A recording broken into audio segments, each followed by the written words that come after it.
On today's episode, we sit down with MLF pro angler Alton Jones Jr. We chat about everything from growing up with a father who was a professional angler and still is a professional angler, to following in his footsteps, to his recent successes, to various techniques like mid-strolling and JDM gear from Geecrack, Deps, and Raid.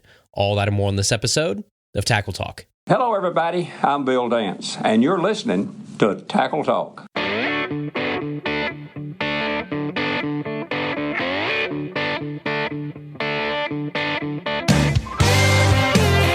Welcome to the Tackle Talk Podcast, brought to you by American Legacy Fishing and Outdoors. World-class fishing gear, unmatched personal service. Now, here's your host, Andrew Hayes.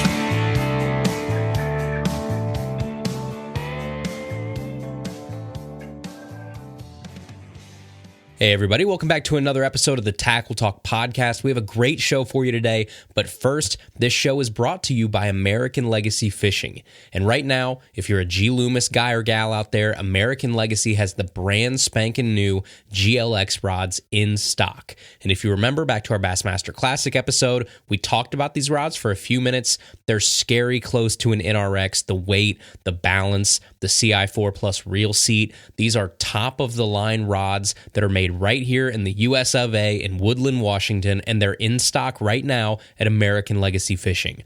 Or if you're a little more budget conscious, the brand new Fenwick Eagle rods starting at $99 are in stock on the site as well. So if you're looking for a rod in that $100 price point, I would recommend giving the brand new Eagles a look. But no matter what you're interested in, American Legacy Fishing is there to help, and you're going to save 10% off your order just by using code TACKLETALK10. That's 10% off almost everything on the website. So if you want to try out that new Fenwick Eagle, well, it's not $100 anymore. Boom, it's now $89 just for listening to the show. So go check them out over at www.americanlegacyfishing.com and use code TACKLETALK10. All right, everybody, you heard it in the intro today. We have a second-generation professional angler on the show today, a guy who's really a shining star on the Major League Fishing Bass Pro Tour currently, but he's fished a variety of circuits and tournaments over the course of his young career. He's a two-time Bass Pro Tour champion, a past Bassmaster Open champion. It is the one and only Mr. Alton Jones Jr. So today, we have Alton on for a few reasons. One, he's a flat-out great angler. That speaks for itself, obviously. Number two, he's a guy that you folks have requested for a while now. And three, Alton's been shining lately with a few techniques that I honestly don't know much about. So selfishly, I wanted to pick his brain on those as well. So when you combine a great angler with an often requested guest with a technique that I, and I think a lot of you, genuinely are curious about or would like to learn more about, you have a recipe for a great Tackle Talk episode. So with that, let's jump right into our conversation with Alton Jones Jr. All right, everybody. Today, we are joined by a gentleman that I would say, like, year by year, month by month at this point, is proving to solidify himself as one of the forces to be reckoned with on the Major League Fishing Bass Pro Tour day in and day out. It is the one and only Mr. Alton Jones Jr. Alton, thanks so much for stopping by, man. Hey, man. Thank you for having me. I'm excited to be here, and I like the introduction, but dude, it's we got a little ways to go there. I'm serious. Like, you can tell there's definitely a handful of guys, it seems like, on the BPT that are solidifying themselves as almost like top 10 machines, where it just seems like more and more there's this solid group of, I would say, probably 5, 6, 7 guys, obviously, that you look for. Top 10, top 11, 12, 13, like, you're going to be around that area. But I mean it. Like, I think a lot of people are watching this and watching your growth, and kind of I think the consistency is the big thing I keep coming back to. Thanks, man. It's definitely been a fun ride. Like, it's a game of momentum and kind of a roller coaster. And we've been on a really good, consistent upswing now for 2 to 3 years. And, don't take it for granted, because I know it can change overnight. So obviously you are sitting right now in the Airbnb. You are about to start, I believe it's stage 4 at Lake Eufaula. It starts, I think probably when this comes out, it'll be Tuesday, April 30th, which I think is day 1 of competition. So yeah, that's our first day. So are you Group A or B this time? I am Group A. So okay. Yeah, so I'll be competing as you guys are watching this, or a handful of you. Well, obviously you want to take a step into the future. Then do you have a prediction on, I guess, like initial game plan? I know that's not a fair question to ask because you haven't even started practice yet, but do you have an initial thought of how this is going to go? And do you have like a target weight you're shooting for on day one? Target weight, I have absolutely no idea. I've never made a cast on Lake Eufaula in Oklahoma. I've driven across it about 1,000 times, going to other places across the country. But all I know of it is watching videos from guys that fished the Open last year or guys that fished the Invitational last year.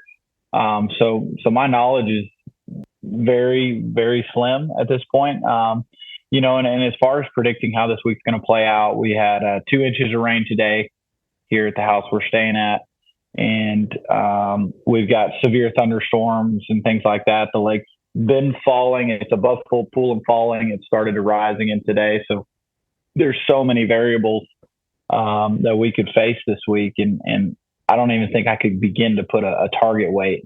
I don't think it's going to be near as high as what we've been seeing. It's not going to be something like what you saw at Dale Hollow or Toledo Bend, anything like that. But the fish are going to be a little bit more difficult to target from, it's kind of been a forward-facing sonar fest, no matter what tour you're on all year long. And it's become so dominant. It's going to play this week. To what degree, I don't really know. But, you're going to have some fish spawning, some fish fry guarding and very immediately post-spawn. And then I guess what will dictate how forward-facing sonar plays is how far along they are. Is there a wave that's already pulled out, to points and brush and stuff like that? So, but it's going to be a lot different of an event. It's been a lot of chasing floaters type live scope events. And that's not going to be this event. It'll be a live scoping structure and brush piles and things like that. Do you like those type of events where it's a little bit more of a struggle, where it's not going to be this just like record setting weights and it is a little bit more of a grind? Part of me, yes. I mean, we all bass fish because we love to catch fish, so slugfests are fun. Those are the days we dream of on the water. But there is a part of me that loves the grind, I love the idea of not having to go get 40 bites a day. I think those are some of the most difficult mental tournaments because you just can't afford to make one bad decision, especially in an every fish counts format. And so these type of events where it's a little slower pace is kind of a breath of fresh air. And who knows, this may be a little bit more of a slugfest than I'm anticipating, but I think it will be slower than what we've seen. Did you say you've never fished Eufaula before ever? No, I've never fished Eufaula, Oklahoma. I fished Eufaula, Alabama a bunch, but never made a cast here. I was gonna say, because was it Red Crest? What, 2-3 years ago that was there? Grand Lake. That was on Grand. Got it. Yeah. Okay. So I mean, I fished the region. I fished the Canadian River where it dumps into the Arkansas River down in Kerrpool. And I fished Grand Lake, and so I'm familiar with this general part of Oklahoma, but I've never fished this body of water, and let me tell you, it's a monster, dude. It's a big lake. It's over 100,000 acres, so it's a little bit intimidating. We've got 35 mile an hour winds forecasted for the next 3 days straight. So that's another thing. Like, practice can kind of be a wash. Like, it's not going to be anything like what we're going to experience in the tournament. So you kind of have to take everything that you find with a grain of salt, knowing that it can all change. So in a place like this where you don't have a whole lot or any of experience on the particular body of water, are you just like us? Like, do you just start kind of fresh and you go out and practice and say, you know what, I've looked at topo maps, I've looked at, history before on places that I want to target this time of year, and you go out and run them and try and find them for yourself? Or is there something else that you're going to do to try and find? Because, I mean, with that vast amount of water, I don't even fathom how you start to whittle down where you start. Yeah. It is really difficult. I mean, I think you can break this lake up. So it's really interesting how it's kind of got like an arm system. It's got a big branch over here, a big branch that forks into 2 more big branches over here, and then the one on the south end. And just from looking at Google Earth is like maybe one of the best tools that's free for an angler in the world. And Google Earth Pro, I can roll it back to, last fall when it was 6 feet low, and look at all these different things. You can kind of get a vibe for, okay, this is the clear arm. This is the kind of the middle of the ground. And then these 3 arms, you better be ready to go throw a neon colored jig because it just stays muddy. So, you can kind of build a game plan off of that. I'm going to do as much research as I can. I'm going to watch every YouTube video I can. So I was about to ask, do you guys just do what we do and just go on YouTube and try and find absolutely. old videos and find I'm something? sitting there being like, where is that dock? And I'm trying to go look at it on Google Earth. This guy's fishing a brush pile.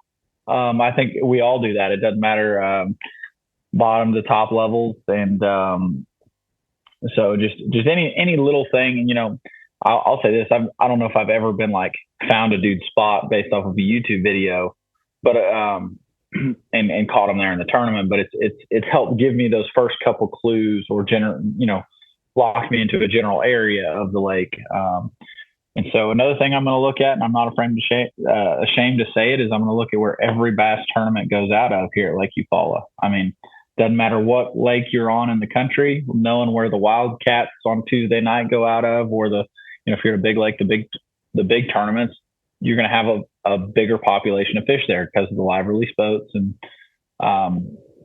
those are the kind of things that, like, it's not my A plan, but it can be like my G plan. Like, Hey man, if I'm going to struggle, I'm going to struggle right here around the release area. It's a lot of really small things. But the good thing, with 3 days of practice, I am going to try to, within reason, what the wind will let me allow. I'll burn a lot of gas tomorrow, break down a lot of the lake, look at the water quality, look at, just what areas of the lake has the best cover, best habitat, and just kind of get a vibe for. And I'm going to fish too, but probably not spend a ton of time in one area, and then use my last 2 days to really hunker down and try to get that game plan together. Is there a little part of you that likes going into an event that's a little bit more of a blank slate where you don't have history there? Because I have a tendency sometimes to lean too much on my history someplace, and I get stuck in my ways. And I know if I would have just it's like when you bring a buddy with you that's never been to a lake before, and they, point out things that you're like, no, that bank's trash. From here, the next 300 yards is trash. We're not fishing that. And then if they would just go out there blind, they smoke them on that bank, and you're like, I've never done well on that bank. So just someone with a fresh set of eyes, a blank slate, sometimes helps a little bit. Do you kind of like events where you don't have a lot of history and you get to look at it with a fresh set of eyes?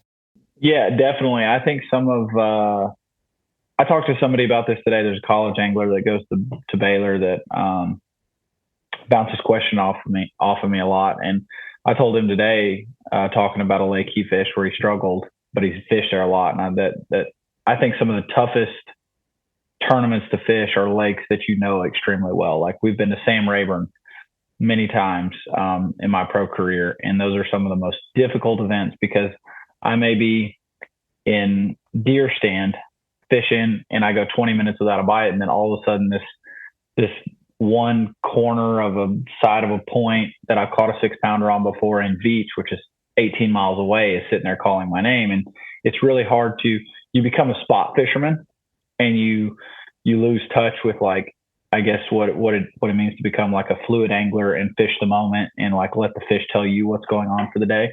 So I think fishing a lake that you don't have a ton of history on, just it's easier to fish the moment. I mean, history, obviously there's benefits to that, but it has to be used properly, and that's the biggest thing. I think it's, even at the pro level, it's so hard to use properly.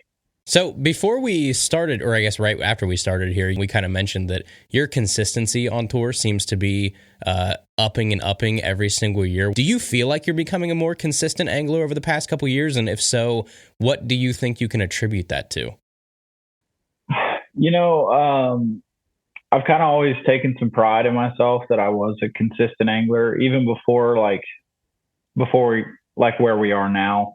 I was a fairly consistent check getter, but I had to kind of learn to get there. Right.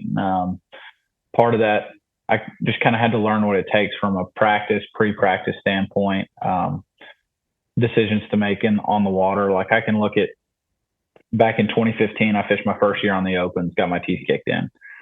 Second year, get my feet under me, and I cast checks in 8 of 9 events that year. No, and I'm not top 10ing everyone. And then you fast forward to the Elite Series, first year, get my teeth kicked in. Almost an identical season to what I had in the Opens too. It was wild. And the next year, I think I cashed 7 of 9 checks, right? And just kind of slowly from there, like every year, just learning the process, and then kind of a little bit of the same thing on the BPT. I missed Red Crest my first year in the BPT, and then kind of got my feet under me with the format. But I think a lot of that has to do with just how I was brought up as an angler, like traveling the world and the country, bass fishing. Everybody talks about their home lakes. And while I do have some lakes back home that I fish more than others and know them fairly well, I didn't have that growing up. I'd spend 2 or 3 days a year on Champlain. I'd spend 2 or 3 days a year on Okeechobee. Then all of a sudden we'd be on Grand Lake in Oklahoma. And everything I ever knew of bass fishing was practice, because I was practicing with my dad. That's all it was. And it's just like my learning process was practice.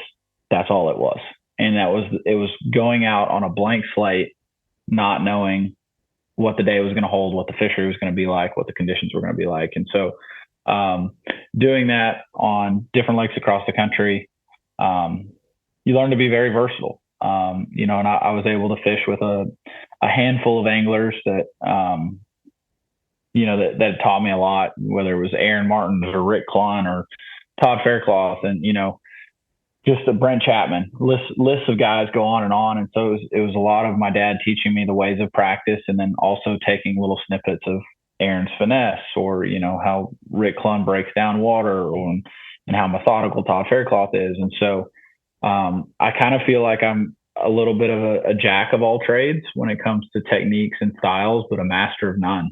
Like, I mean, if I'm a master of anything, I'm maybe bed fishing, sight fishing. But I can't really call myself a master, because I know right now my dad is 3 times as good at that as I am, so, but yeah, so it just a lot of different diverse fisheries. Like, and if there's any advice that I ever give an angler, it's fish with as many different people as you can.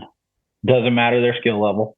Doesn't matter if they're a junior high angler or a Bassmaster Classic champion, because everybody has different styles. And I've had people that have fished 7 or 8 times, and they've taught me something just on the way they work the bait. Maybe they're throwing out into the abyss, on a certain type of day, and just kind of like allows me to fish with an open mind, and then fish as many different lakes as possible. Don't be that home lake guy that, well, if the tournament's on Lake Waco, he's going to win, but if it's anywhere else, he's not going to catch them. Fish as many different lakes as possible. I love that. Fish with as many people too, like you said, because you're going to take little tiny things, and they may not be the perfect angler. Like you said, it may be someone that's only fished 4, 5, 6, 7 times or whatever, but you can take little pieces from everybody and put it in your tool belt and become a more well-rounded angler, versus if you're just modeling yourself after one person. I tell people all the time that listen to this show, I said, don't just listen to this show. Go out and seek as many podcasts, YouTubes as you can, because you're going to take little things from each of those people. Nobody is, God's gift to fishing. No one has all the answers, but you can decide for yourself. Well, yeah, there's a couple right now that are pretty close. All right, everybody, we'll get back to Alton Jones Jr. in just a second, but first, the Tackle Talk podcast is brought to you in part by Mossy Oak. And folks, let me tell you, this past weekend, we were finally able to ditch the winter heavy jackets, and we went out on the kayaks in normal clothes, and that temperature fluctuated probably 20 to 30 degrees from the time I started until the time I ended, and my Mossy Oak tech shirt was a lifesaver. It was lightweight, cool. It kept me protected from the sun. I was comfortable in the wind. It made the day so much more enjoyable. And right now, those exact same long sleeve tech shirts are on sale for $20.99 over on the Mossy Oak website. They have a ton of patterns. They've all got that Hydroplex technology in them. They're normally $34.99, but right now on sale for $20.99. There is a reason that you're going to see people like Kevin Van Dam, Brandon Polinick, Greg Hackney, Hank Parker, Ott Defo, all those guys wearing Mossy Oak fishing apparel out there on the water. When you're out in the elements, make sure it's Mossy Oak. So you can head over to www.store.mossyoak.com and click fishing at the top of the page to check out their full line of tech shirts, hoodies, t-shirts, shorts, and more. Again, that's www.store.mossyoak.com. All right, let's get back to our conversation with Alton Jones Jr. You mentioned your dad. So obviously, you are Alton Jones Jr., which means there is a senior, and that senior just happens to be bass fishing royalty as well. He won, I believe it was 2008, right, at Lake Hartwell, the Bassmaster Classic. You mentioned bed fishing extraordinaire to sight fishing, definitely a strong suit of his. But it's in your DNA, right? Bass fishing has been with you probably since you were old enough to, be able to be taken on a boat, I would assume. So, growing up with your dad and, getting to fish all these places and being around all these anglers, I mean, think about it. Even the Bassmaster Classic, I looked this up before we started. Back when your dad won the Classic, that was when they were still paying $500,000 for the Classic, which if you adjusted that for inflation today, do you know how much that would be? I looked it up. To know how much. $725,000 is the equivalent of what your dad won for winning the 2008 Classic. Yeah, I know, dude. It's crazy because, and this may sound pompous, I don't know, but like everybody's like, man, you won $100,000 in a bass fishing tournament last year. And I'm like, dude, in this day and age, it doesn't really change your lifestyle, especially for what we spend being out here on the road. That's what people don't understand. The expenses that you guys have. I mean, just travel, entry fees, tackle, everything. There's lodging, right? You're in an Airbnb right now. That's not free. Yeah. Like you have to be and pay your way on all these places. But, nowadays, like Red Crest is paying like $300,000. I think Classic's playing like $300,000. But your dad had, I think, 5 other Bassmaster wins. He obviously won Heavy Hitters in 2021. We'll get to another one that you won here in a minute. But what was it like growing up, obviously, with your dad and being so involved and successful in the sport? Did you have a chance to do anything other than fishing, or from like early age was it not only him taking you with him but also like putting the right gear in your hand, teaching you everything, being very hands-on? It's funny, people think that I was just like born to fish, and I was born with the opportunity to fish. My dad obviously started taking me fishing at a very early age. Some of my earliest memories of him is him pulling me out of kindergarten, and we'd go to like Fayette County, a little power plant lake, and catching some of my first true like cast to catch my own fish, but in all reality, those were not the times. Like I was still a kid. I wanted to be a fighter pilot or a baseball player. I did love all competitive sports. I went through a golf phase. I went, you name it, a sport I played, and I'm like, this is what I want to do forever. So I was very competitively driven, but to me, bass fishing was never a competitive thing. So I like truly fell in love with the core of like what we all love. You know what I mean? Getting out on the water, getting that bite, setting the hook, just being in God's nature. And I was probably 13, 14 years old. I got to start fishing some tournaments with some guys locally that my dad trusted, and dude, they were amazing. They were there was no such thing as high school fishing at the time, but they were basically boat captaining me. They were being my co-angler. They'd drive me to spots or whatever, but I'd run the trolling motor. They'd sit in the back, and these guys were mentoring me without me even knowing it, but also allowing me to make my own decisions. And I got my first taste of the competitive side of it, right? And it was just like a light switch went off, and I'm like, why would I want to do anything other than this the rest of my life? Like I'm taking something I'm passionate about already. I'm a hyper competitive person, and you add that onto it. And it was just like, but it's crazy that it took me that long to really, and I mean, I was young, 13, 14, but that's kind of when it clicked. But I was not one of those people that was 6 years old, reading a Bassmaster magazine, being like, this is what I have to do. I mean, obviously though, I had a different look at it, traveling around the country, because I was homeschooled with my dad, and yeah, from there on, it was just 100 miles an hour full ahead at trying to become a professional angler.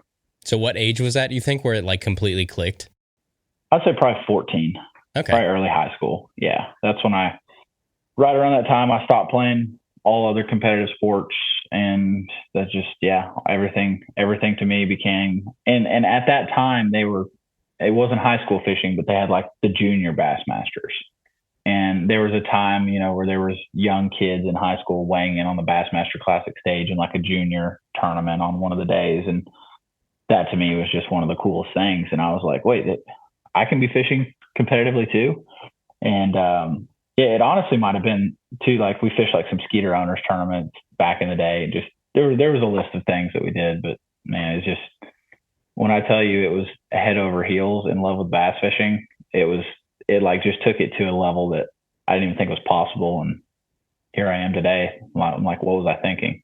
There's going to be some people that listen to that are going to be jealous, because if we could all snap our fingers and find our passion and what we actually want to do with the rest of our life at 14, like most people are nowhere near that, right? But you sit there and you think, okay, if I could just, whatever I end up doing, at age 50, it's like, if I would have just started this at 14, I'd be, light years ahead of whatever. Like, think about it. Anybody that wants to start a YouTube channel, they started at 35 and like, man, if I would have just started this at 14, I'd have been great. So, it's one of those count your blessings things where, it was cool. You got to explore, the other sports and everything. And you definitely weren't pressured into, following in the footsteps, but you definitely took full advantage of that opportunity, and it's awesome to see, because obviously there's got to be nothing better than fishing alongside your dad and being on the same tour and being able to go the same places. And I mean, that's it's almost like Hollywood movie script stuff, right? Where you guys are winning the same tournament 2 years, after each other and that kind of stuff, like stuff that you might get laughed out of a script meeting if you write this kind of stuff. So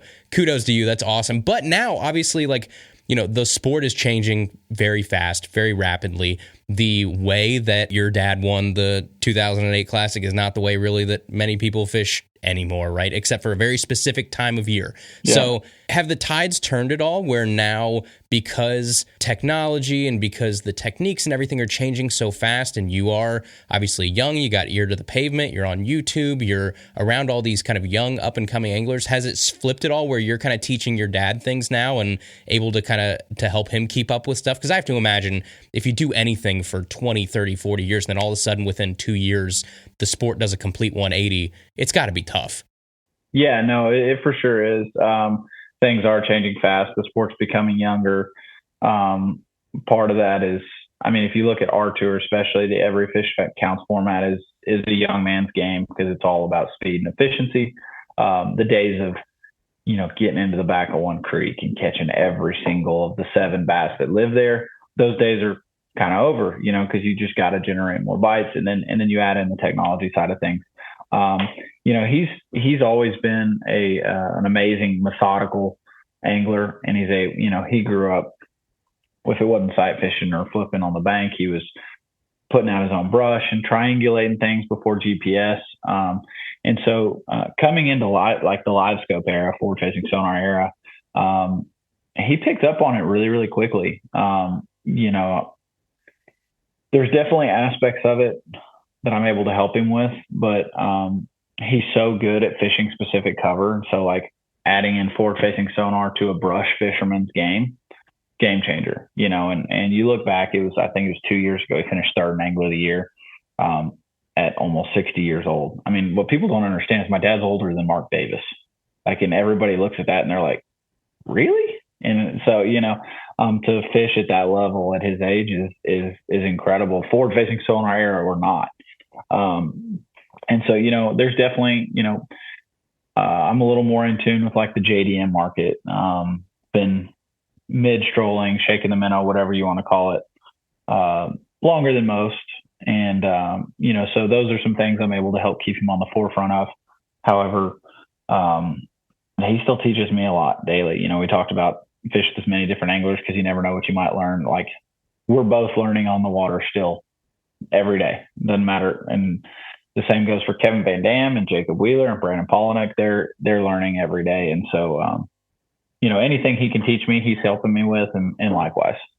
That's a good point about someone that's so brush and structure driven. Is everybody that, especially people that don't have forward facing or don't use it a lot, just get this picture in their brain where you're out there scanning and you find fish sitting in 20 foot out of 40 foot and you just cast to them and catch them. And that's not always the case. A lot of these tournaments are won with dudes just shining the forward facing to find the specific cover they want to throw to. You're not actually watching that fish from start to finish come up and eat. You're just making sure that your bait is placed in the right area more often than not. So that's also a good point too, right? There's many different ways to use forward facing other than just finding suspended fish and throwing to one individual fish. And really, like, these fish have always been out there suspended and doing all those things, but that's been really this year, I mean, at a massive scale that I've keyed in onto it. I've always been, I've used forward facing sonar a ton, whether I was fishing docks or grass or timber or brush. But I strictly use it for cover. I've always told people, smallmouth, they were their own animal. Those ones you throw to and catch. But largemouth, that's not how it goes down. Now that's changed. Part of that's the schedule that we've been given this year on both tours. But then you look at like how Wheeler caught them at Santee, and Lucas caught them at Santee. They were fishing incredibly specific places and structure. And these aren't just guys that are panning around aimlessly for a bass until they see one. These are guys that are super dialed. And I was doing the same thing. I just barely missed the top 10 in that event. Kind of ran out of fish. They had more stuff than I did. And that's kudos to them because they were a little more dialed than I was. But it's funny, like you hear the way people refer to it as spotlighting or doing different things, but it 99% of the time it's so much more detailed than that. And I hate when I see people discredit, especially what these young anglers are doing, your Drew Gills and Trey McKinney's and different guys. While they lean heavily on forward facing sonar, like what they're doing is not to be understated. It's pretty dang impressive. Yeah, and I can't think of very many people off the top of my head that I would call like a one-trick pony where all they can do is scope, right? I mean, Trey McKinney, all those people, like they came up fishing differently than that. Like they came up, for sure. Like fishing shallow. We just saw Trey out there whooping fish on top water down in Florida, like that kind of stuff. It's cool to see. So I definitely hear you there. And you mentioned a couple of these names, but as we sit right now, before we take off at Eufaula here, you are in third place in Angler of the Year, and you've got obviously Wheeler above you, 18 points above, and then DC 1 point above you right now. So, you've won single events, you won heavy hitters, you won second place at Red Crest. So where in terms of like AOI does the importance of AOI rank for you versus like individual wins or a heavy hitter or something like that? Where do you kind of tier those? I think all pros agree that just an Angler of the Year title is the most difficult title to win. And what's actually funny is it doesn't matter if we're talking Bass Champs, Texas Team Trail, Bassmaster Opens, or now the BPT. I've never won an Angler of the Year title. So that's kind of something that's always eluded me. Finished second in the Opens points, the Gerald Spore in my division. I finished second a bunch in Bass Champs and stuff and points there. And then last year I was leading Angler of the Year going into the final event. And I had a bomb of an event, as you might call it. It's a 16th place and fell to fourth. So that tells you how close it was. It's one of the most difficult things to win. Like if you look, I think Wheeler has 356 points, or no, 336 points or something like that. 240 would be a perfect score right now. So the level at which you have to compete at, not only do you have to be on top of your game like none other, but you have to get a couple good breaks too. And like I got some of those good breaks last year. There's no doubt about it. But to answer your question, that's a long-winded answer. It's the hardest thing in the sport to win. I don't care what tour you're talking about. It's just an Angler of the Year title. I think you get more recognition for a Red Crest or a Bassmaster Classic overall for your career if we're talking to really blow the balloon big. But from a peer respect, that the Angler of the Year is one of those things where everybody's like, he didn't just have one good week, right? I mean, obviously you had to have a great year to get to the Classic or get to Red Crest. But you didn't just have one good week. So I think guys respect Angler of the Years more. And that's not to say they disrespect the other, but AOI is the one. So then for you personally, like rank these in terms of prestige to you. A regular stage victory, a Red Crest victory, heavy hitters, Angler of the Year. Where do you rank those in terms of like prestige in your mind? Doesn't have to be across the board, just for you personally. Yeah. So, I mean, I would put, obviously AOI is here. You have Red Crest right under it. And then surprisingly, I'd probably put a regular season event above heavy hitters just because you're fishing against the full field.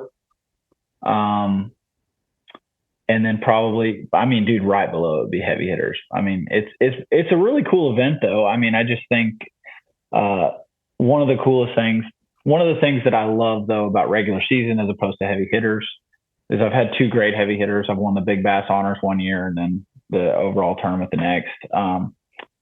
Is that you're not in your own boat in a heavy hitters.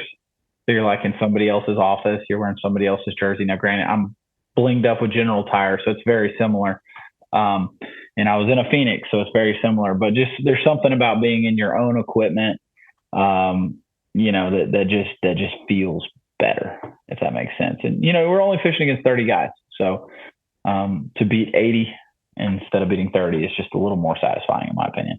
See, it's kind of cool to hear you say that, because if you would have asked me before I heard you answer that, I probably would have put heavy hitters above a stage, because you do have to qualify for it. So there's you have competed against all those other guys. They've just already weeded themselves out by not even making the event to start with. And then there's the added, it's not quite as comfortable because you are in a boat that's unfamiliar to you. You've got a change up from your everyday routine. And so I think that throws a lot of guys off, I would assume. And so, part of my answer, there's going to be some personal, what my own feelings were. So I've won a regular stage and I've won a heavy hitters. When I won a regular stage, it was my first really big, I'd won an open, but this is my first really big top level win. Something I never knew if I'd honestly accomplish. I'd had several seconds. And so, there was a ton of emotion there. I was in my home state of Texas. My wife was there. I beat Dakota by less than 2 pounds, which was a scoreable fish. And the stress and all that was just at a max. And where you flip the script to Bussy break, I kind of ran away with the tournament. It was you literally beat the brakes off of everybody else. That was just one of those days. You know what I mean? And so the stress and emotions that I felt were so much more in that first win where, this part of my answer is personal, the emotion I felt when I won, right? We always want to beat the brakes off of our competition, but there's something special about winning a nail biter. Okay, so do you like knowing where your competitors stand? Mm-hmm. Absolutely. I like Score Tracker. If there was, there's two things that I will go to the grave with loving about Major League Fishing, and that's the catch, weigh, release format, and then the Score Tracker. The way you can use it to make your on the water decisions. There's times where we have tough practices, and I may go into the tournament thinking, hey, 18 pounds is going to be a good bag. And then I look and think, oh, I might be able to do that. And then at the end of the first period, it's 18 pounds. Well, I know, let's just pull the plug. We're going practice, and I've been doing something wrong the whole time. And so it just allows you to make those decisions when you get down or you get up. It allows you to actually practice, which is something I've been able to benefit from this season. You have a big first day, what that cut weight's approximately going to be. I can go practice, expand, try the home run ball that I maybe didn't get time to try and practice. And so it's just information that you can be fed and help that decision-making process. Whereas on the flip side, you just don't know where you sit. You don't know how to gauge yourself against the competition. Is there a little bit, you won a Bassmaster Open, right, where you don't know until you go up and there's the weigh-in, there's on stage, there's the build up to it, the reveal in front of a crowd. Is there a little bit of you? Obviously, I love the catch, weigh, release. I do love as a fan watching it on Score Tracker and knowing where everybody stands and knowing that where everybody stands. But there's just a tiny bit of me that misses the reveal in front of a crowd where even if you win Red Crest or something, you're going up there for the trophy presentation. It's more of a formality and a celebration than it is a reveal, I guess. Yeah. There's definitely a part of me that misses the, dropping them on the scales and let's find out, because that's what we're always brought up on, and, but there's also a give and a take because there's pressure and, the competitive feeling you get on the water, and those emotions are so much higher. Now, people can argue back and forth about which is greater. I'm not going to sit here and say one's better than the other, but it's definitely a give and take. It's not just all a give, right? So if there was a way to do both, I would, but for now there's not, and so I'm pretty happy with where we're at, from that whole standpoint. Did you like the move back to every fish versus the 5 last year? Personally speaking, I think it's weird because I think I I compete better under an every fish counts format. Even though I had a great season last year. Yeah. That's why I was like, some people you can tell just by looking at the standings, we're like, oh, okay, they're probably going to be pretty upset about this, or this is going to play into their favor. But you're one of those guys. It doesn't seem like it was too big a deal either way. It's just more personal preference, I guess. I think the 5 fish, I think it's way less stressful.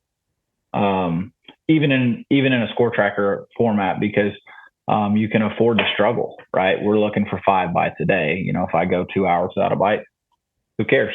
And then I think I personally probably enjoy the 5 fish format a little more. But I actually was against going to 5 fish whenever we went from every fish to 5 fish, because we had worked so hard to build this brand towards every fish counts.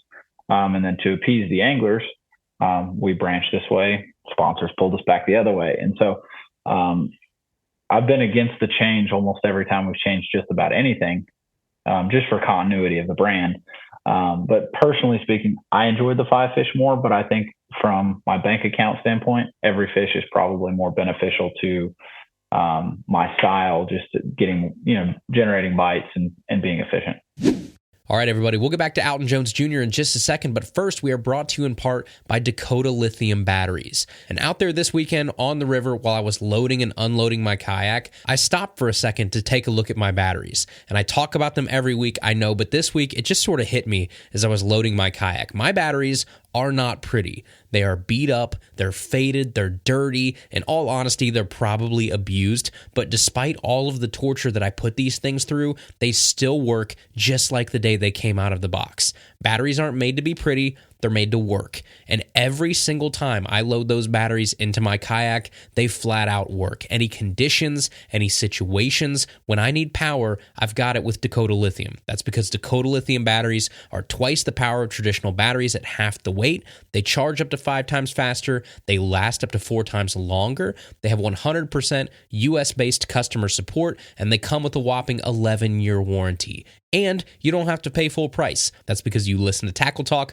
We're here to save you money, 10% off your next order with code TACKLETALK10. Whether you need a $100 battery or a $1,000 battery, whatever you need, 10% off with code TACKLETALK10 over at www.dakotalithium.com, the official lithium battery of Bassmaster.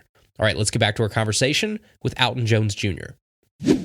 Well, obviously on the tournament side, kudos. It's fun to watch you. We're hoping that this continues as you move into Eufaula. The second part of this conversation, obviously it's Tackle Talk. We always like to talk some sort of technique or some sort of piece of gear or something that folks can take away from this and kind of take out on the water. And with you actually mentioned it probably, 10 or 15 minutes ago. And in full disclosure, I didn't even tell you what technique that I wanted to talk about today, and you actually brought it up, and it was mid-strolling. So I would love to sit here and kind of pick your brain on mid-strolling, because in full disclosure, that is a technique that around here, just the style of fishing that I do, the water that we have around here, it's not something that we do a whole lot. Obviously, it's still kind of in the mainstream relatively new too, but you seem to be one of those guys that's taken to it and done really well with it. And I think there's a lot of people out there that hear it, they get confused. There's a billion different names. There's Demiki rig, there's mid-strolling, there's hover rigs, there's, tight lining, there's all kinds of stuff. So we want to go through this a little bit and just kind of pick your brain on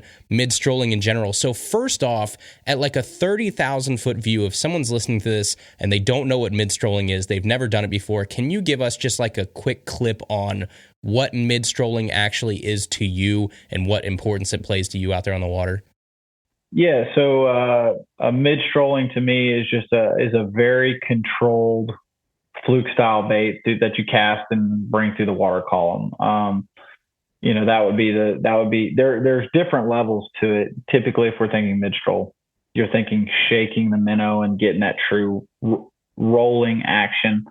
But at this point, there's guys that don't shake. There's guys that do shake. So really the most important thing when we're talking about mid-strolling, it's been around pre-forward-facing sonar, actually, if you date back to Japan like 20 years ago.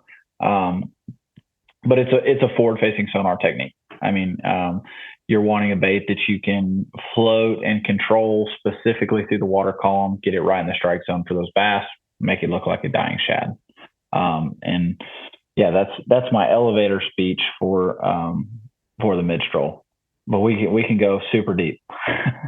I definitely want to, because I want to pick your brain on a couple of these little nuances. So, like, first, when forward facing came out and everybody starts throwing all these jig head minnow stuff, like you hear the Demiki rig all over the place. To me, a Demiki rig, and you tell me if I'm wrong here, you guys obviously do this way more than me, but a Demiki rig, to me, when I think of something like that, or a hover rig or something, I think more vertical. I think more under the boat. I think almost like moping, right, where you're down there. Something that you probably could have technically done, and I think probably some people do with 2D.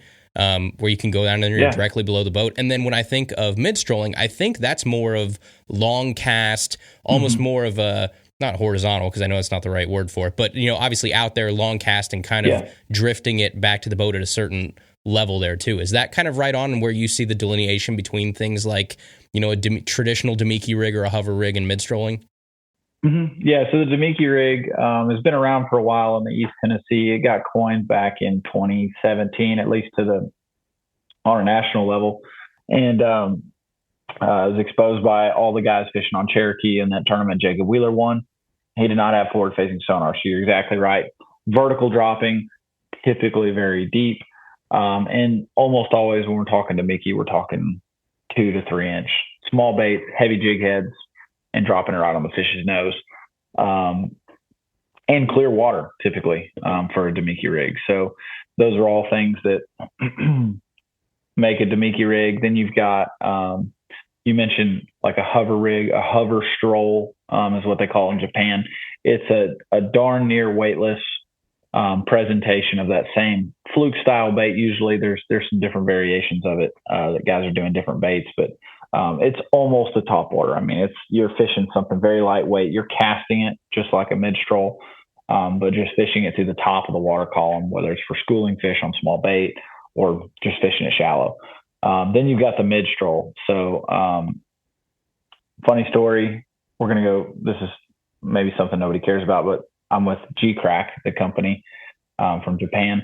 Kazuki Kitajima is the pro staff manager here in USA. And he may not even want me telling the story, but he named 20 years ago the term mid-stroll.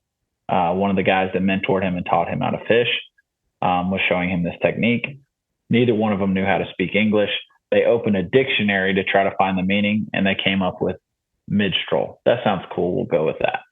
And 2 decades ago. Yeah, almost 20 years ago. So that tells you really truthfully how old. Now were they throwing a Sakamata shad and a rayed fish roller and, a range roller head? No, but the overall, like the brain of that technique has been around in Japan for a very long time. And then there's also guys in East Tennessee that have been doing this in the form of tight lining, right?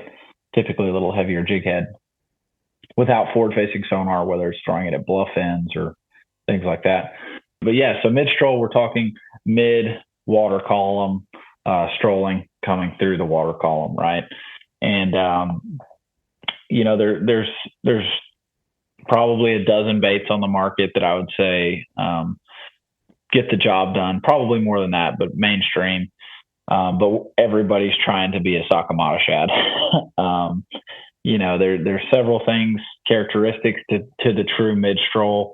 You're shaking the rod fairly hard, fairly fast, trying to get that bait to do not just come straight through the water column, trying to get it some type of a subtle rolling action. You're not wanting it to bounce like this. You're wanting it to actually roll, but stay totally horizontal in the water column. It's so interesting to see this technique get Americanized because you've got guys throwing 3/8 ounce heads and things like that.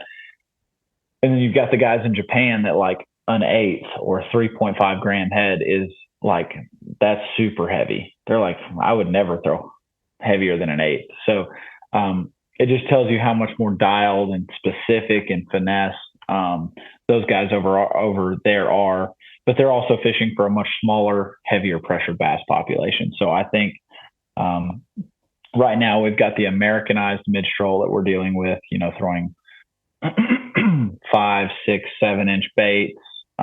Well, you've got a lot of 4s too, but you're getting by with those bigger baits, those heavier heads.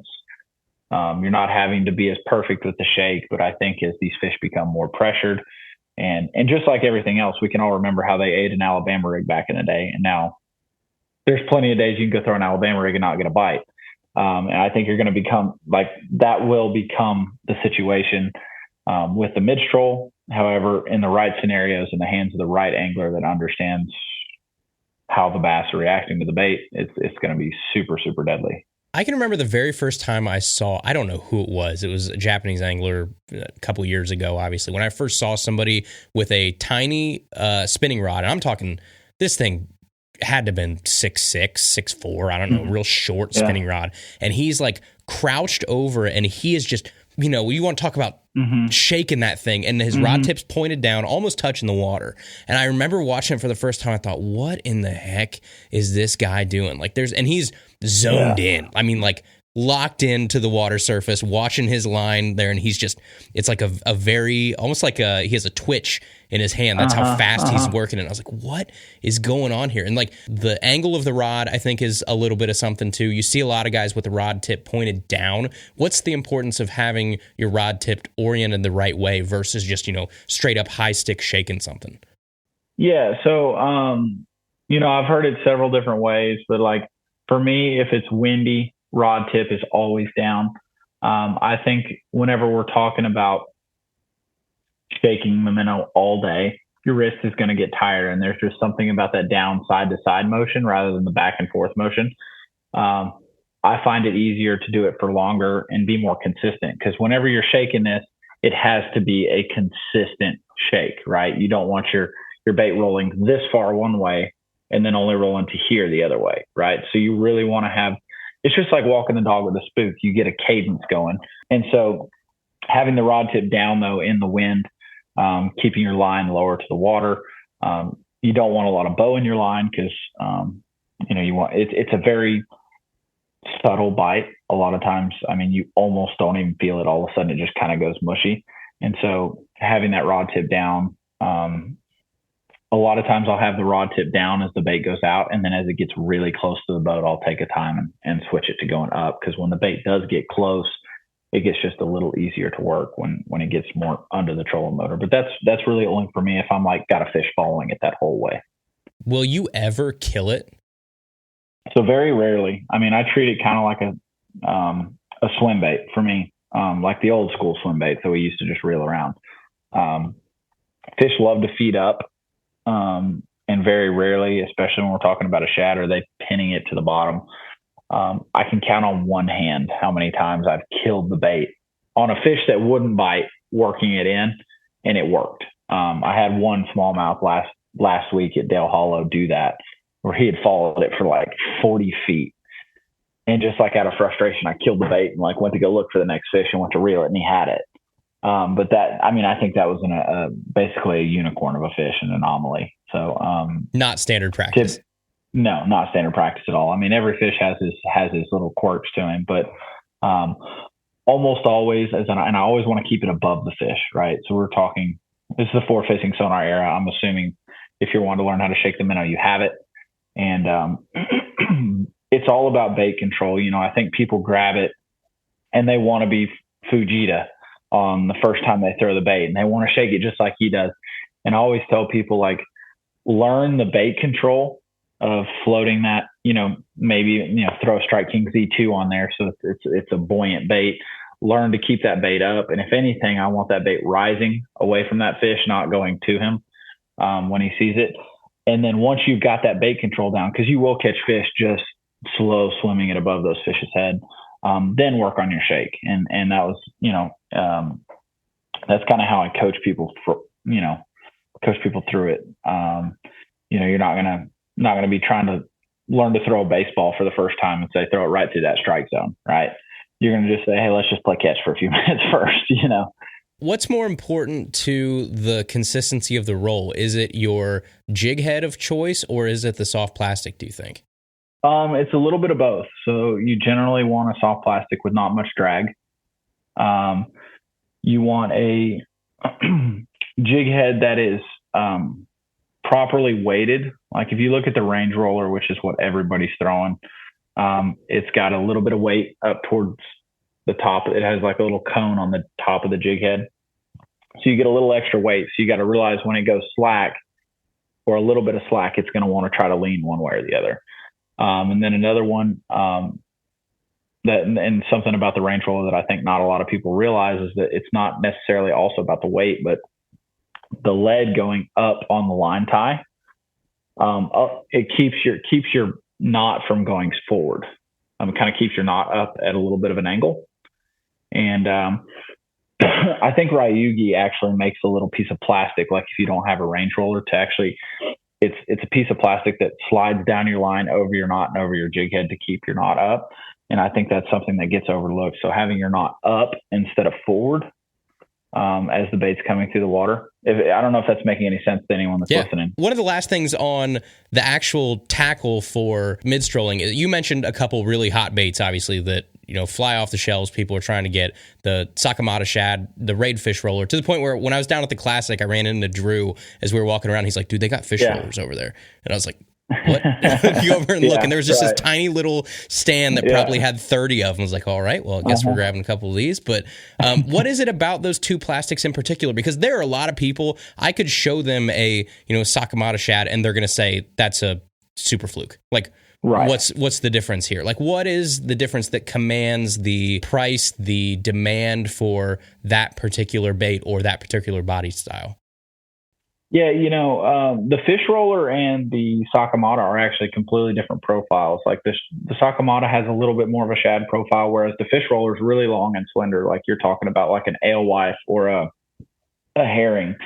And that's actually something that's always bothered me around a lot of these sport fishing sonar baits is they're too wormy for me. Like they're not a true shad profile. Enter the Jacob Wheeler freeloader, right? A little bit beefier, a little fatter profile. But, both of those baits have different characteristics that make them really unique when it comes to getting that roll. On the Sakamata, it has the wings on the shoulders of the bait. I'm not going to sit here and try to pretend like I know the hydrodynamics of why that makes it do it. But it does seem to roll better than any other bait on the market. Like we're talking a drastic side-to-side roll. That Raid fish roller, is have you ever picked one up and held it? Yeah. Okay. Yeah. So, it has that hollow belly and actually has the little air hole. So I was talking about the high weight of the range roller head. So now you're talking about the high weight, and then you've got the floatiness underneath the bait, right? So it's something pushing up on it as it's trying to roll. And so that hollow core on the base of the bait, is something that's really unique to help give it that roll action. And then two, I think the fish roller makes rigging incredibly clear on what you want to do. I think not many people, they just throw the jig head on, the minnow on the jig head. And it's a little more than that. I think you want to rig it as high as you can. And that with that hollow core, and it's got that thin line up the top where it's solid, makes people rig it that way. Right. And so, that's just something, it's just a few little subtleties. They're nothing drastic or major, but it just makes, between the wings on the Sakamata and the air pocket and the way you rig the fish roller, makes it kind of dummy proof, if that makes sense. All right, everybody. We'll get back to Alton Jones Jr. in just a second, but first we are brought to you in part by RTIC Coolers. And right now, looking at my phone, it is 81 degrees outside in Ohio in April. 81 degrees. So we've got a crazy warm swing hitting this week, which means it's officially cooler time, boys and girls. If you're out on the boat, if you're out on the kayak, if you're beating the bank, if you're wading, RTIC has the gear you need to make this spring and summer enjoyable, safe, and refreshing. Maybe you've had your eye on a brand new ultra tough hard cooler, but you don't want to pay $10,000 for one of those other brands. RTIC has you covered. If you need a soft cooler for your kayak to pack your lunch or your drinks or your snacks in, RTIC has you covered. If you just need a new coffee mug or a travel tumbler to keep your hot drinks hot and to keep your cold drinks cold all spring long, RTIC has you covered. So head over to www.rticoutdoors.com and check out their brand new 22-quart ultralight coolers. They've also got a brand new sage green collection just in time for spring. Again, that's www.rticoutdoors.com. Keep the adventure going with RTIC. All right, let's get back to our conversation with Alton Jones Jr. So then, rod choice, if we go next, what is your rod of choice? Because, obviously with a spinning combo, reel, not the biggest important factor on this. Is really going to be rod length, rod taper, all that kind of stuff. What are the attributes that you're looking for in a mid-strolling rod? Yeah, so I'm actually in the process of designing one right now. We're not near the final product yet, but we've so it's weird. Like, obviously you want a soft, really, really fast tip. That's the universal, gotta have that. Whether we're throwing a 7-footer or a 6-footer, like what Fujita does. I think the longer the rod, the harder it is to get a consistent action, to get that true action. So I think if we're talking about generating bites, the shorter the rod, the better. But then you run into the issue of when you hook that fish, do you really want to have him on a 6-footer with a flimsy 6-footer at that? I think we're going to land somewhere in that like 6-8 range on building a rod. I've got 6.6s, I've got 6.10s, and I've got 7-footers right now on my boat that are all prototypes. And we're still at the chopping block. I'm like, I love the feel of this one, but I like this characteristic of that one. So you're going to want something super, super fast, super soft, and err on the shorter side. You got to hook the fish to be able to worry about landing them first. And another thing that like people don't talk about is it's not necessarily as light line and finesse of a technique as a lot of people make it sound. I throw 14 pound, and this cordless line that I'm throwing, the XDR 14 pound, is probably more like 17 when it comes to strength and how strong it is. I mean, I'm more worried about my my range roller bending the hook out when I boat flip a 4-pounder than I am of my line breaking. So where I lose the power in the rod, I pick up for it in line size. Well, it's not a light line technique yet. Give it like 10 years and it probably will be. Yeah, we're still in the golden era of mid-strolling where you can get away with 14, 17-pound line. Like you said, everything changes, everything gets harder, and it will be something where like you look 10 years from now, dudes are throwing 6-pound line for this kind of stuff. Mm-hmm. Well, when it gets hard is when everybody starts talking in grams. That's why we're still talking in 8ths, 3/16ths. 16th. We haven't gone to the metric system yet. Well, some of us are there, and it's taking me a while to learn, but it'll get there. It's funny. When I was down at the Classic this year, walking around the expo and stuff, I picked up the most expensive rod that I have ever touched in my life, and it was a mid-strolling rod. And it was that Daiwa Steez Real Control. They had the Koya model there, and I picked up, I was like, whatever it was, $1,200 or something. I was like, what in the heck? And you pick it up and like, it feels great. It should feel great for $1,200 for, a mortgage payment. It should feel pretty darn nice. But you pick it up and you're like, this is going to be one of the next things. Obviously, you're coming out with a prototype. Do you have any teasers you can give us on that at all? Like when we may see it coming out, what you're working on with it? I would love to see it around ICAST. I mean, when we nail this down, we've got access to all the blanks. Talked to Trey Kistler just yesterday on it. It's really just comes down to whenever I get a rod in my hand and say, this is the one, he sent me some really, really good ones. Like, I've caught lots and lots of fish on them, like tournament ready rods, but I just think we can do a little better. It's not going to be a $1,200 rod. Thank you. But I can tell you though, Jordan Lee told me, when we were at the Classic, he's like, dude, you got to go to the Daiwa booth and feel this rod. He's like, I don't know, $1,200 or whatever it was. And I never made it over there, but I heard it. I wanted to go hold it just to say I could feel it. And it also kind of sets the bar of like what we're striving for, price markup or not. I mean, I think we're capable of building a rod of that caliber. So I would love to feel in a lot of like what I'm doing with the mid-stroll, whether it's bait, line, rod, it's because I'm watching these Japanese anglers do it, and I'm getting beat by it. So I'm always trying to learn. I was telling people down there, I was like, when people were like, I'm not going to go see that, I was like, go pick up that rod and at least try and figure out what makes a rod worth $1,200. What's most desirable? What can you take away from that? What are you learning from that to say, okay, now I'm looking for this characteristic or this attribute in other rods? Like, just because you're not going to buy it doesn't mean you can't learn something from it. So it was definitely cool to see, the materials they were using, the finish on the outside, the sort of weaving that they had on the fibers on it was really cool. So it was definitely nice. But What line in Kistler is this going to come out in? Like, I know obviously you guys have chromiums, KLX, helium, all kinds of stuff, obviously through Kistler. Do you know what line this is going to be in? So it'll be, I have one of my signature series right now. It's called the Chungus series. It'll be another addition to the Chungus series. From a blank standpoint, we're playing around with it. I've got some that are KLX blanks. I'm having him build me. We've got some that are just completely new US made blanks that are coming. And then I've also got helium blanks. So all of that will affect the price point and see, but every blank has its own specific action, and a 1 power in this blank is a 2 power in this blank. And so just trying to find like that perfect medium. But it's going to be in its own category.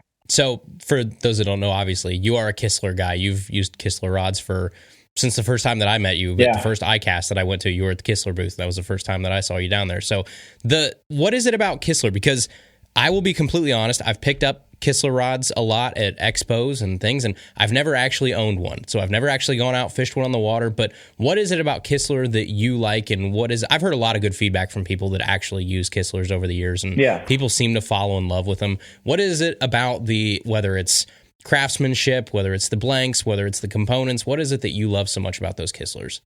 Yeah, man. So I'm sponsored by them. It's my job to tell you they're the best rod on the market. Well, that too. But they make an incredible blank.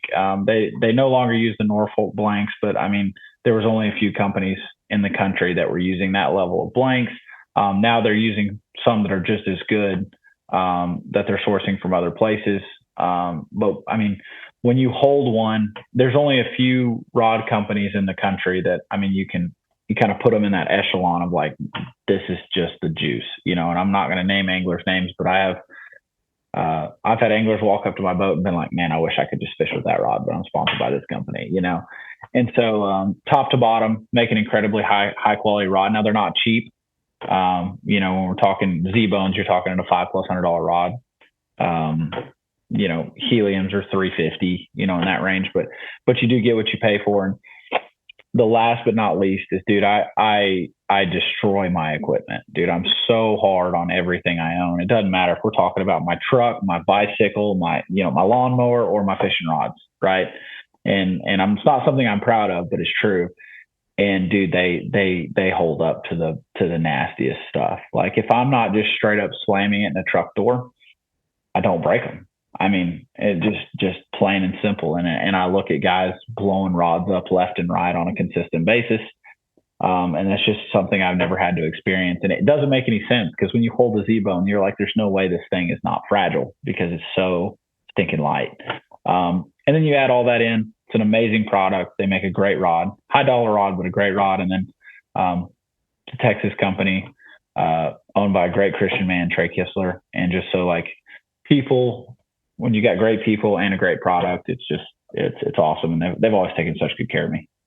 Well, speaking of companies you work with too, obviously, I think you just held up a couple of them a little bit ago. So there is a new bait out there that has your mug on the front of it, and on the package out there, you have what a lot of people are referring to as just some hairy or some furry balls in there too. So yeah. So can you explain Can you explain the phenomenon that is these almost like haired oddball shapes that people are throwing on drop shots, people are throwing on Nico rigs, all kinds of stuff. But how are you utilizing that in serious bass fishing? And then what was it that led you to say, you know what, I want to put a different spin on this?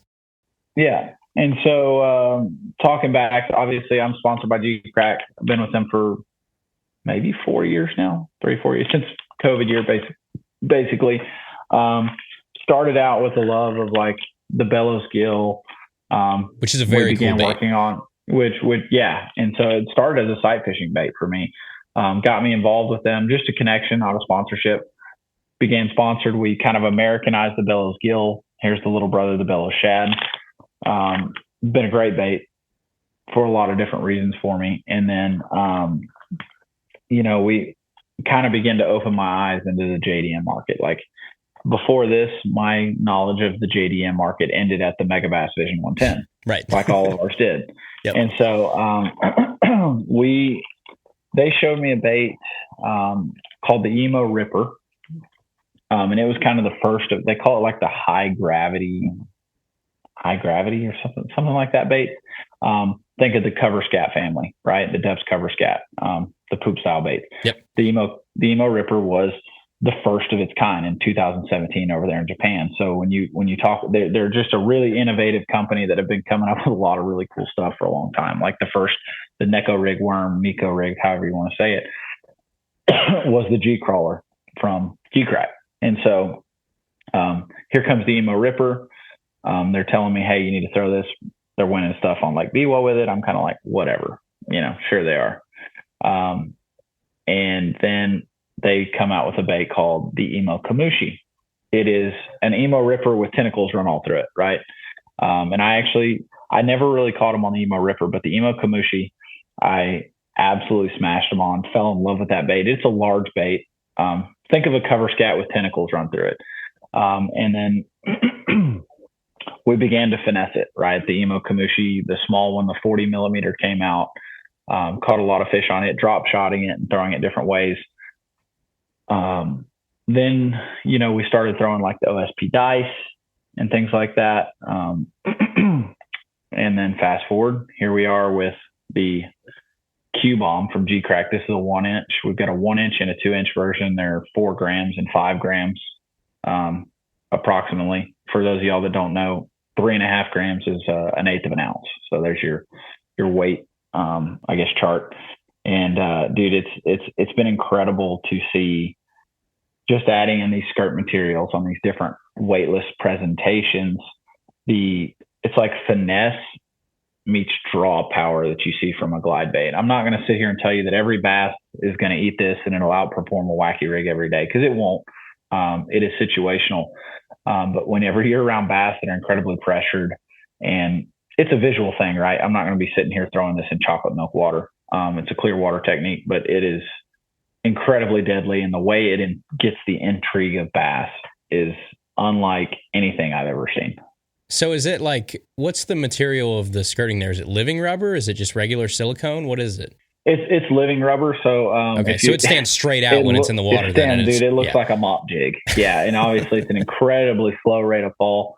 While it looks like a tiny little bait, it's a big profile. But that can easily be adjusted with a pair of scissors and cutting that down. So yeah, I mean, dude, the way that Japan has taught me to think as an angler is incredible. And one of the things I cannot wait for is they've been locked down with COVID a lot longer than we have. And now they're finally opened up and things like that. And we're starting to plan a trip possibly for this fall. And I cannot wait to go throw this thing on Lake Biwa and just like dive into that Japanese culture. I'm going to take a suitcase of cash just for tackle when I go. So yeah, it's definitely interesting to see. I like people like Geecrack too, because, when I first saw that bellows gill, that was the very first thing that I ever saw from Geecrack. And it's not very often you see a company that, you haven't seen before, that the first thing you see from them is something unlike anything that I had ever had in my tackle box. And you're like, all right, I love originality. I love, a different look on things. Some of it, obviously, there's a nature to, if it's going to be something new and interesting, it's going to turn heads. It's also going to have some people be like, what the heck is that? And they're going to give it a cross-eye look at it. But that's the fun of fishing, is like trying these off-the-wall things and finding something. You're like, you know what? I never thought I would have been throwing a, sphere with living rubber poking out of it at every corner and drop shotting that. And that's what, did me well last Tuesday. Yeah, it's incredible to see. Like, it really has taught me to think outside the box. And just about any time in my career, it's not just talking about JDM stuff. If I've ever looked at something and said, that's dumb, somebody's going to win $100,000 on it in like 3 weeks. So I've learned to not count anything out. But they're dealing. We talked a little bit about it earlier. The guys in Japan. They're dealing with incredibly pressured bass. Like, you wouldn't think about it, but the bass fishing market's not as big as here in the U.S. But the lakes are not as big, right? So you may only have 1,000 anglers, but they've only got 3 places to fish. So the fish are incredibly pressured. They're seeing lots of baits, lots of presentations. They're not getting any days off. And, you also mentioned like how it's something new and original. I've learned a lot about the Japanese culture. It's very tight knit for the most part. I'm sure you put a group of people together, there's always going to be a few that don't like each other, but it's very respect driven. All the owners of all the bait companies, they all fish the same lakes, the same club tournaments, and they're around each other all the time. And so it's not quite as cutthroat here as it is here in the U.S. And I've told them, hey, we don't have a Cinco.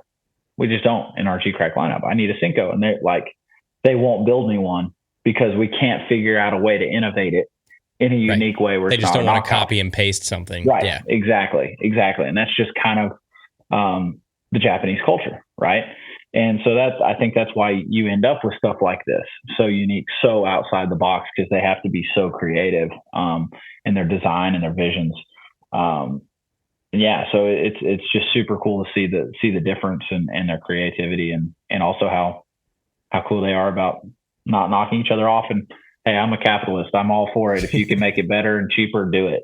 But there is something cool to be said about the way they operate over there. Yeah, two things can definitely be true at once. Like, I can respect people making new, cool designs, and I'm glad those people exist. I'm also glad there are people exist that make things so I don't have to pay, $57 for a bait and they make it for $12. I get that too. But like you said, I wish more people could see that way, because nowadays we're just so tribal where you're either on one side of the argument or the other. It's like, guys, both of those things can be true at the same time. Oh, absolutely. Yeah. Hey, whenever one of our big American companies knocks off the Sakamata exactly and offers it for $6 a pack and it's everywhere, sign me up. The other thing I think that's interesting is you talked about, obviously in Japan, everything's so pressured. The natural way that things go is smaller and smaller and smaller. Like finesse, small. I mean, you see it with everything. Like if you didn't think a TRD could get smaller, well, guess what? Here comes the micro TRD. Like, everything is just going that way.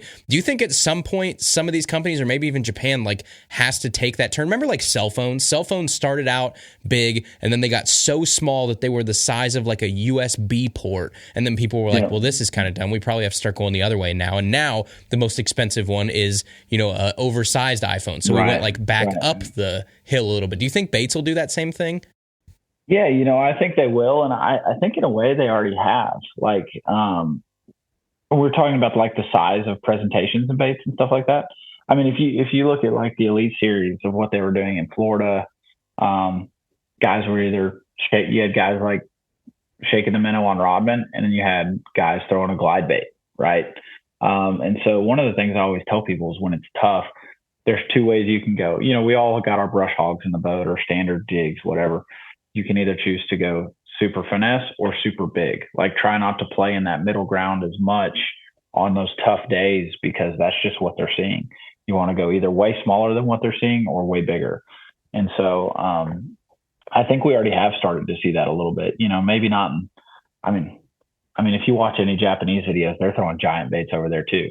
That's one of the things they're really known for. So to answer your question, I think we're already there.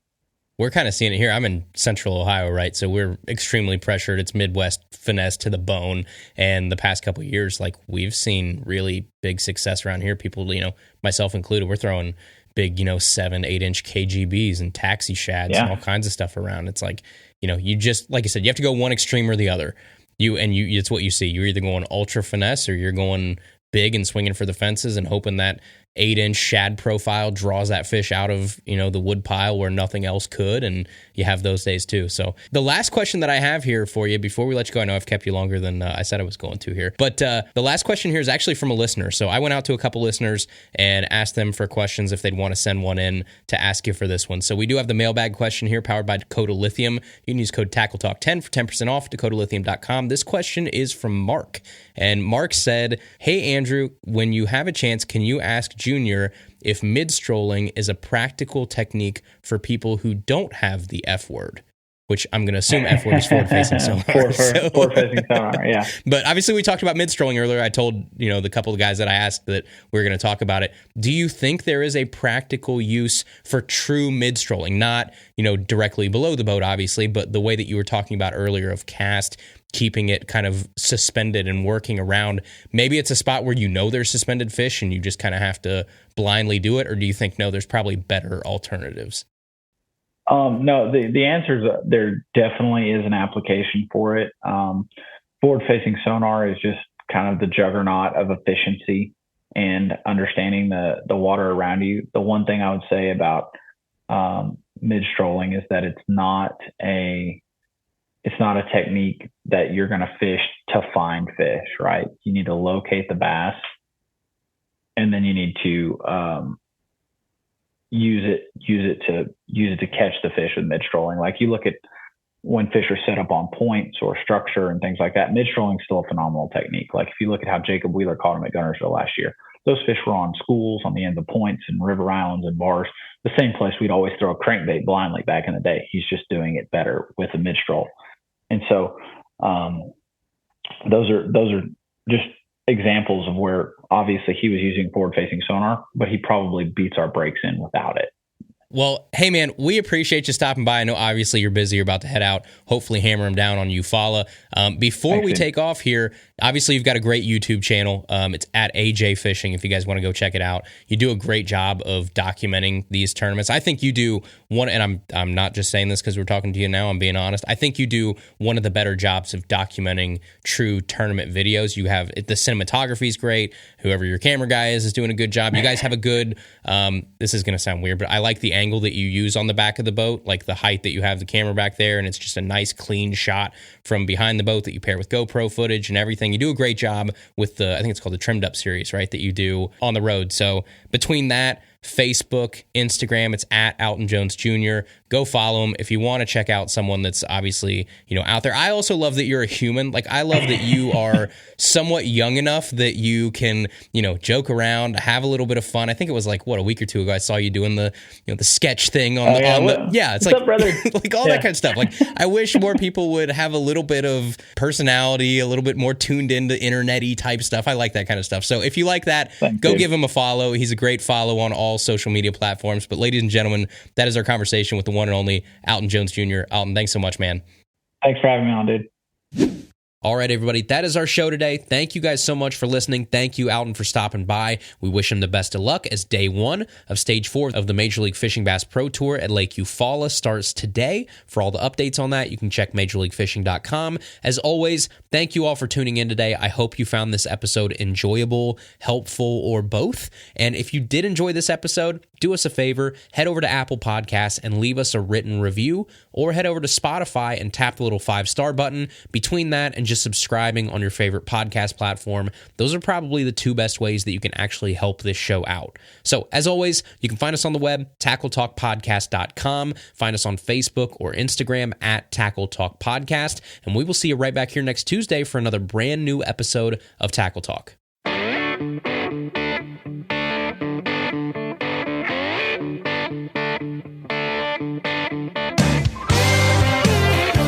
Thank you for listening to the Tackle Talk Podcast. Tackle Talk is produced by Andrew Hayes. Copyright 2021. Please subscribe on Apple Podcasts, Spotify, or wherever you listen to podcasts.